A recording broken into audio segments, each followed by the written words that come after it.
Modicon.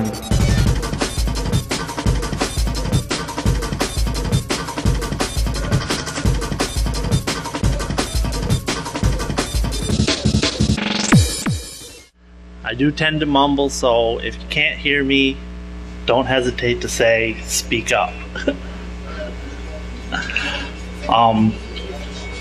Welcome to History of U.S. Copyright. This is going to be a brief overall history, focusing more on where we were at the beginning of the country, coming up. Then I'm going to touch a little bit on Creative Commons. I'm not going to go on about exciting stuff like how evil copyright is. It's going to be boring. So you're all forewarned. What is copyright? Well, basically, Title 17 of the U.S. Code provides protection for authors, creators of their original works. It's a limited form of a monopoly for a set period of time that's ever so gotten longer. That creator has complete total control. He can dictate how his creative work is used. Now, I'm going to back up before the U.S. to kind of give a background of where everything came from. Back in 1662, there was the Licensing Act. Basically, what that was to the British Crown wanted to control everything that was printed. Authors really did not have rights to their own works. It was the printers who had the rights. And the Crown said, there are these registered books. These are the only things that can be printed. It was monitored and controlled by the Stationers Company, which was basically an organization of printers and booksellers. They dictated from orders of the Crown what was acceptable. After that lapsed in the 1690s, control, censorship loosened up, and then came the 1710 Statute of Anne, which is very similar to what we know as copyright. It stated that for 14 years, the author of the work had the monopoly. He had total last say on what was done with his creative work. If he was still alive at the end of that 14 years, he could re-register for an additional 14. After that, anyone could do what they wanted with that work.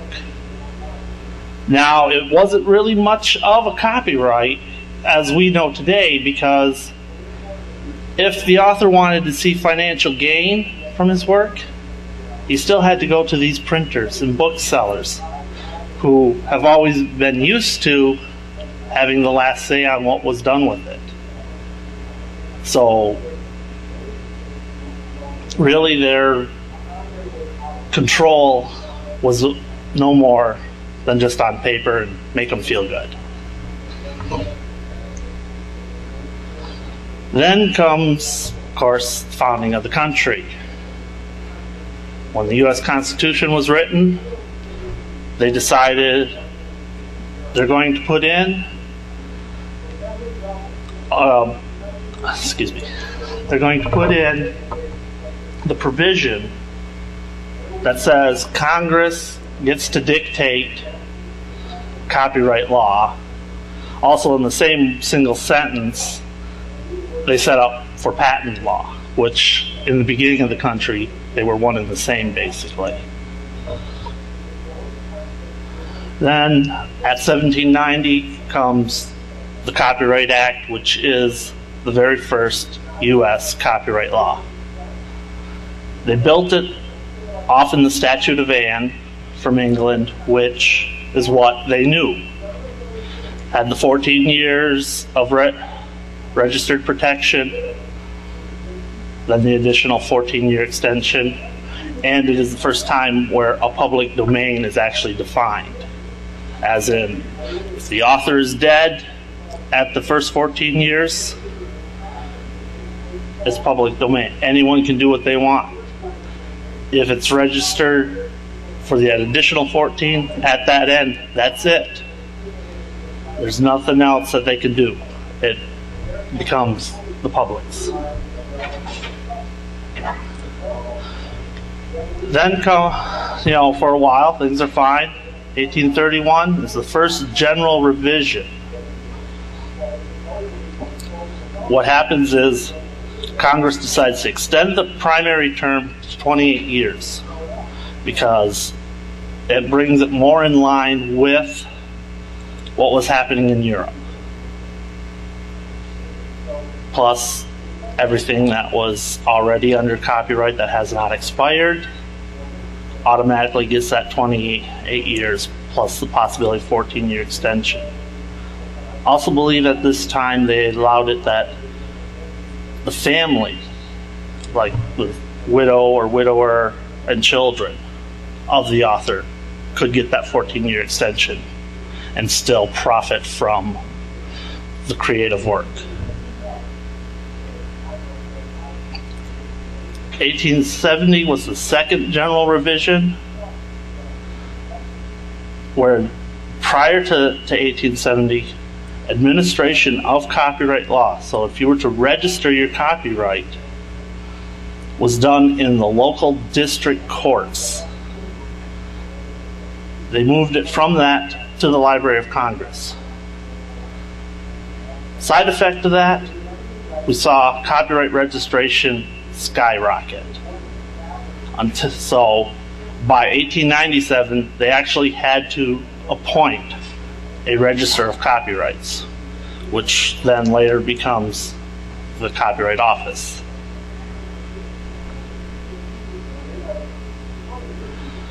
In 1909, the third general revision. Basically, again, it's extending the term. Now you see an additional 28-year extension, plus all the new forms of media that have been out, such as photographs, different types of print, are now covered. They were covered before to an extent, but they're now specifically covered as what they are. I believe film was one of them where it was. No, that I think comes later. Never mind. All right.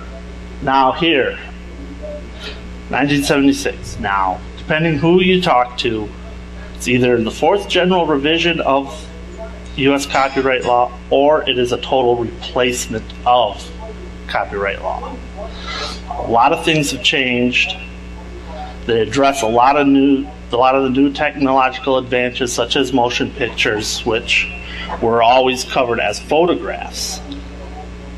They're now covered as motion picture. It also addresses new ways that things can be copied and what is copyrightable, what constitutes a violation of copyright.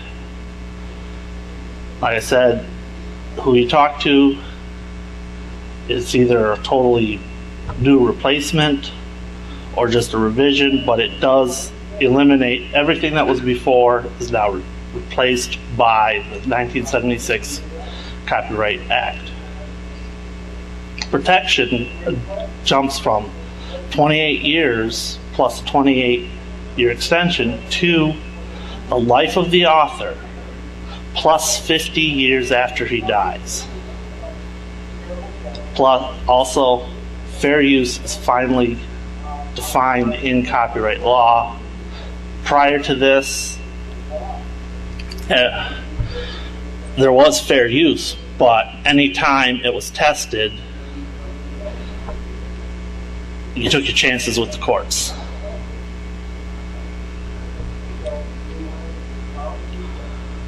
(1992) is a big deal. They amend Section 304 of Title 17, which covers the renewal. It now becomes automatic. So now automatically, upon an author's death, his copyright is still good for 50 years. Prior to that, it had to be registered.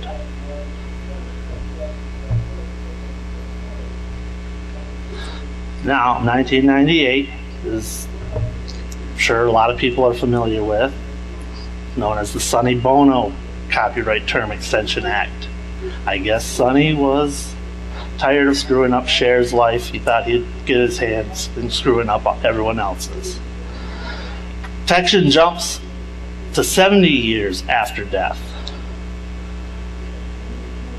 But the upside that most people don't talk about is it really doesn't change for things such as libraries, universities doing research, because that last 20 years of a copyright, if you're using it for non-commercial, educational type uses, near a library, a university, some sort of research facility, consider it public domain.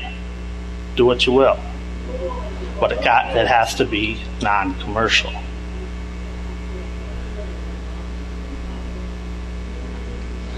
All right, 1998 Digital Millennium Copyright Act.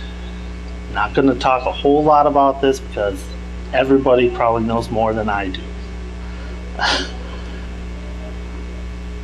Again, the big thing is there's new types of media, covers mostly internet related, digital formats. Big thing that everyone has the problem with is Section 1201, which prevents circumvention of any type of encryption or security measures on these new digital medias. People go to jail, because they discover that ROT13 encryption is, been around since 1970 something, and almost any Usenet news reader does it automatically for you.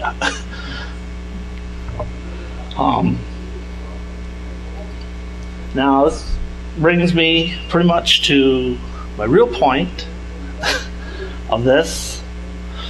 In 2001, a bunch of really smart guys get together, create Creative Commons. It's a licensing system, works inside of US copyright law, because when you make something, it doesn't matter if it's published or not.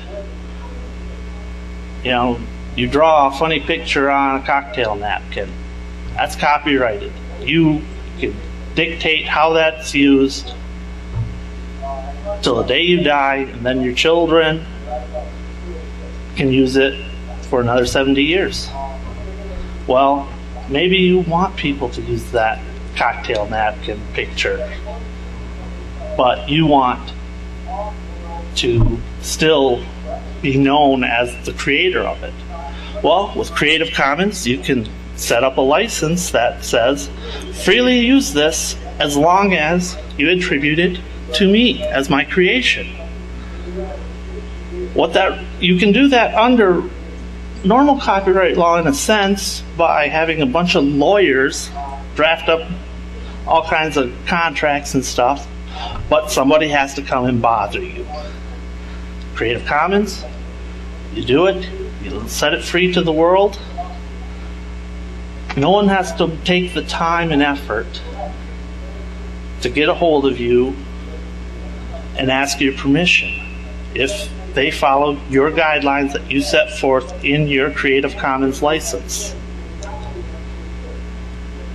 I wish I knew a lot more about this, but they are changing so much, I can't keep up with it. And this guy over here is going to call me on